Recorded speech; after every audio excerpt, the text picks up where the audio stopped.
स्वागत है आप सभी का एडवांस डिग्री में। आज हम आपको फूड चेन इन इकोसिस्टम पढ़ाने वाले हैं, जिसे हिंदी में पारिस्थितिक तंत्र या खाद्य श्रृंखला कहते हैं। मैंने इससे प्रीवियस वीडियो में आपको बायोटिक एंड एबायोटिक कंपोनेंट पढ़ाया था, जो कि इन्वायरमेंट से रिलेटेड था, यानी कि जो हमारा अर्थ होता है, जो हमारा इकोसिस्टम होता है, वो कैसे चलता है। मान लीजिए हमारा अर्थ है, इसमें दो चीज़ें पाई जाती हैं, लिविंग और नॉन लिविंग, यानी कि एबायोटिक कंपोनेंट्स और बायोटिक कंपोनेंट्स। तो जो बायोटिक कंपोनेंट थे और एबायोटिक कंपोनेंट्स, एबायोटिक का मतलब है जो लिविंग होते हैं, जो सांस लेते हैं, जो रेस्पिरेशन करते हैं, जो रिप्रोडक्शन करते हैं, जिनकी ग्रोथ होती है, वो एबायोटिक कंपोनेंट होते हैं। और जो बायोटिक कंपोनेंट थे, यानी कि जो नॉन लिविंग होते हैं, जो रेस्पिरेशन नहीं करते, जो लोकोमोशन नहीं करते, जो रिप्रोडक्शन नहीं करते, वो नॉन लिविंग होते हैं, यानी कि वो बायोटिक कंपोनेंट्स के अंदर आते हैं। तो आज इसमें एक दूसरे पर ये लिविंग और नॉन लिविंग डिपेंड होते हैं। कैसे एबायोटिक बायोटिक से मिलकर बना है, इन दोनों को आज हम देखेंगे। यानी कि फूड चेन, कैसे हमारा इकोसिस्टम स्टेबल है, किसके ना होने से ये अर्थ अनबैलेंस हो सकता है, ये सभी आज हम देखेंगे। तो देखिए, फूड चेन इन इकोसिस्टम तो एक पारिस्थितिक तंत्र, खाद्य श्रृंखला, विभिन्न प्रकार के जीवधारियों का वह क्रम है जिसमें जीवधारी भोज्य एवं भक्षक के रूप में संबंधित रहता है। यानी कि एक तो खाने वाला हो गया और एक खिलाने वाला होगा, यानी कि ये एक दूसरे पर डिपेंड रहते हैं। अगर एक किसी को खा रहा है तो दूसरा भी किसी और से वही खाना ले रहा है, यानी कि एक दूसरे पर एक चेन बनती जाएगी जो एक दूसरे पर डिपेंड रहती है एक दूसरे को खाने के लिए। इनमें होकर खाद्य ऊर्जा का प्रवाह एक ही दिशा में होता है। तो यूनिडायरेक्शनल होता है, यानी कि ये एक ही दिशा में चलता जाएगा, एक के ऊपर दूसरा डिपेंड होता जाएगा। ये नहीं कि एक को तीसरा खा लेगा और तीसरों को दूसरा खा लेगा। ये एक सीक्वेंस से चलता है। अगर फर्स्ट है तो वो सेकंड को खाएगा, जो सेकंड है वो थर्ड को खाएगा, यानी कि प्राइमरी, सेकेंडरी, टर्शरी कंज्यूमर होता है। तो इसमें सबसे देखते हैं हम प्राइमरी उत्पादक, जैसे हरे पेड़ पौधे हो गए, ये हो गए प्रथम, कह सकते हैं प्राइमरी कंज्यूमर।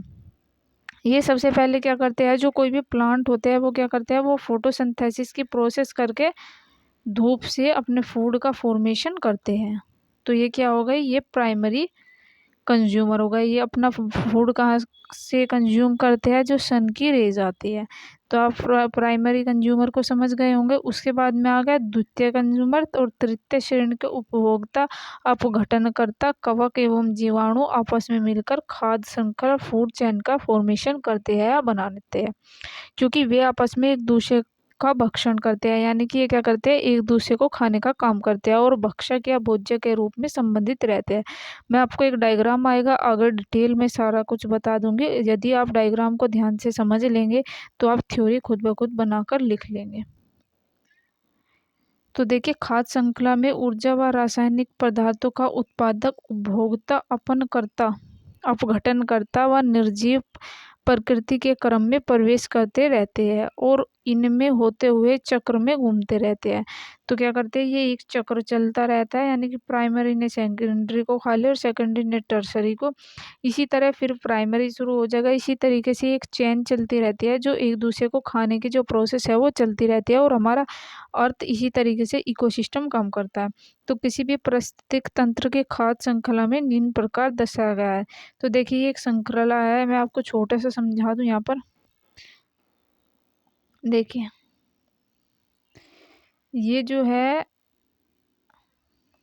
सबसे पहले उत्पादक, उत्पाद क्या है, मान लीजिए सन है और कोई प्लांट है, तो उत्पाद देने वाला सन है, क्योंकि ये रेज डाल रहा है और प्लांट क्या कर रहा है, फोटोसिंथेसिस की प्रोसेस करके फूड का फॉर्मेशन हो रहा है। उसके बाद में आ गया प्रथम श्रेणी उपभोक्ता। इसे कैसे यूज कर रहा है, प्लांट इसे यूज करता है अपने खाने को लिए। द्वितीय श्रेणी उपभोक्ता, प्लांट को कौन खाएगा, कोई भी गाय, बकरी, भैंस, ये सभी खाएगी। उसके बाद में तृतीय श्रेणी, अब जो तृतीय श्रेणी में शेर होगा या वोल्फ होगा, कोई भी मान लो, वो क्या खाएगा, उन हिरन को बफेलो को या काऊ को खाएगा। उसके बाद में उच्च मांसाहारी, अब इन्हें शेर ने तो इन्हें खा लिया, अब शेर का क्या होगा, मान लीजिए शेर को कोई खाने वाला नहीं, तो कुछ समय बाद वो खुद मर जाएगा और मरने के बाद में जो जीवाणु विषाणु कवक होंगे, जो बैक्टीरिया फंगी होंगे, वो इसे डिकम्पोज करके फिर से मिट्टी में मिला देंगे और क्या होगा, फिर से यही साइकिल चलती रहेगी। तो देखिए, सबसे पहले शैवाल, फिर जलीय पिप्सू। शैवाल को कौन खाएगा, जलीय पिप्सू। फिर छोटी मछली खाएगी जलीय पिप्सू को। फिर बड़ी मछली खाएगी छोटी मछली को। फिर बुगला, बत्तख, सारस आदि जो होंगे बड़ी मछलियों को जल से निकाल कर ले जाएंगे। तो शैवाल कहाँ से करता है, ये सन से अपने फोटोसिंथेसिस की प्रोसेस करके अपने फूड का फॉर्मेशन करता है। तो आई होप कि आपके समझ में आ रहा होगा। ये एस के ओझा जो राइटर बुक है, उस बुक से लिया गया है ये मटेरियल, और आपके लिए डायग्राम भी है। तो आगे डायग्राम दिखाते हैं। तो देखिए यहाँ जो जो मैंने आपको समझाया था वो सभी आपको लिखा हुआ दिखाई दे रहा होगा। जो हरे पौधे होते हैं उसे कीड़े मकोड़े खाएंगे। फिर कीड़े मकोड़ों को कौन खाएगा, मेंढक खाएगा। फिर मेंढक को कौन, मेंढक किसे खाएगा, सांप जो होगा वो मेंढक को खाएगा। फिर बगुला सांप को खाएगा। इसी तरीके से जो फूड चेन होती है, इसी तरीके से एक दूसरे पर डिपेंड रहती है। तो देखिए, सबसे पहले हरी जो कोई भी प्लांट था उसने फोटोसिंथेसिस की प्रोसेस की, अपने फूड का फॉर्मेशन किया फोटोसिंथेसिस की प्रोसेस करके। उसके बाद इसे कोई भी कीड़े मकोड़े या जंगली जानवर खाएंगे। फिर उसके बाद में जो कीड़े मकोड़े हो गए उसे मेंढक खा जाएगा, और फिर सांप जो होगा वो मेंढक को खाएगा, और जो बुगला होगा वो सांप को खाएगा।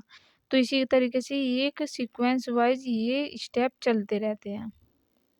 अब देखते हैं घास स्थलीय पारिस्थितिक तंत्र में खाद्य श्रृंखला का जीवधारियों का क्रम, यानी कि घास के स्थलीय जो है उसमें सबसे पहले घास, फिर कीड़े मकोड़े, फिर चिड़िया खाएगी। कीड़े को कौन खाएगी, चिड़िया। फिर चिड़िया को बाज खाएगा जो कि एक पक्षी होता है। फिर पक्षी को, बाज को गिद्ध खाएगा, और फिर सांप, जैसे टिड्डे, मेंढक, सांप हो गए। तो जो कीड़े मकोड़े में आते हैं वो आता है टिड्डे, देखिए यहाँ पर। फिर मेंढक आता है, चिड़िया में कौन आ जाएगा, मेंढक आ जाएगा।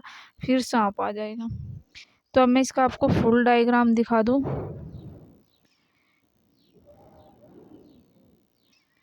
देखिए, ये इसका है फुल डायग्राम। तो अगर मैं आपको सबसे पहले इसमें दिखा दूं, तो सबसे पहले यहाँ पर एक कार्बनिक पदार्थ आपको दिखाई दे रहा होगा। जो ये आपका कार्बनिक पदार्थ होगा, उसके बाद में कोई भी प्लांट होगा, कोई भी प्लांट होगा, इसे क्या बोला जाएगा, इसे प्राइमरी उत्पादक बोला जाएगा, क्योंकि ये सन से फोटोसिंथेसिस की प्रोसेस करके फूड का फॉर्मेशन करेगा। जो कि उसके बाद में इसे कौन कौन खाएगा, इस घास को खरगोश भी खाएगा, बकरी भी खाएगी, चूहा भी खाएगा, टिड्डा भी खाएगा। तो ये सारे देखिए, ये यहाँ तक का जो स्टेप होगा ये आपको दिखाई दे रहा है, ये प्राइमरी उपभोक्ता यानी कि खाने वाले कंज्यूमर हो गए। उसके बाद में अगला जो स्टेप होगा, जो टिड्डा होगा, इसे कौन खाएगा, चिड़िया खाएगी, चूहे को सांप खाएगा, और बकरी को शेर खाएगा, और खरगोश को भेड़िया खाएगा। तो ये क्या हो गई, ये सेकेंडरी कंज्यूमर हो गए। देखिए, इतना जो एरिया होगा वो क्या होगा, सेकेंडरी कंज्यूमर। ये हो गई, ये प्राइमरी कंज्यूमर। अब देखिए, जो टर्सरी कंज्यूमर होते हैं, इसमें क्या है, जो शेर था उसे केंचुआ खाएगा, जो सांप था उसे किलनी खाएगी, और जो सांप को बाज भी खाएगा। देखिए, देखिए दोबारा से देखते हैं। जो टर्सरी कंज्यूमर है, इसमें क्या है, इसमें ये जो है भेड़िया जो है इसे केंचुआ खा जाएगा, सांप को भी खा जाएगा केंचुआ, जो शेर है उसे किलनी खा जाएगी, जो सांप होगा उसे बाज खा जाएगा, और चिड़िया को भी ये खा जाएगा। तो ये क्या होगा, ये टर्सरी कंज्यूमर में आते हैं, क्योंकि इन्हें इनकी लाइफ साइकिल जो होगी वो यहाँ पर कंप्लीट हो जाएगी, और मृत्यु के बाद ये अपघटन हो जाएंगे। इन्हें बैक्टीरिया, जीवाणु, ये वायरस इन्हें ख़त्म कर देंगे यहाँ पर।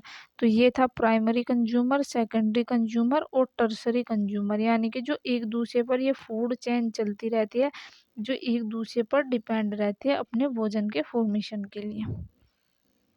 तो देखिए, ये नीचे इसमें यहाँ पर डिटेल से कुछ लिखा हुआ है।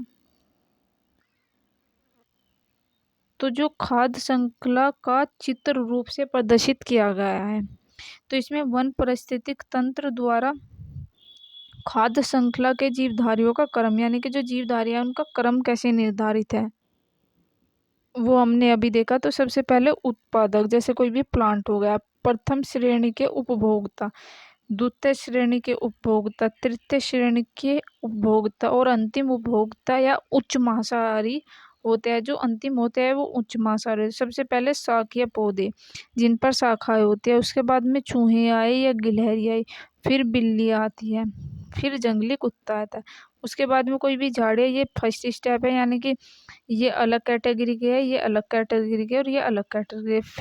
फिर मान लीजिए कोई भी झाड़ी है, उसे खरगोश खाएगा, खरगोश को खाने के बाद में भेड़िया खाएगा खरगोश को, फिर लकड़बंगा खाएगा खरगोश को, या फिर शेर खाएगा भेड़िया को और लकड़बंगा को।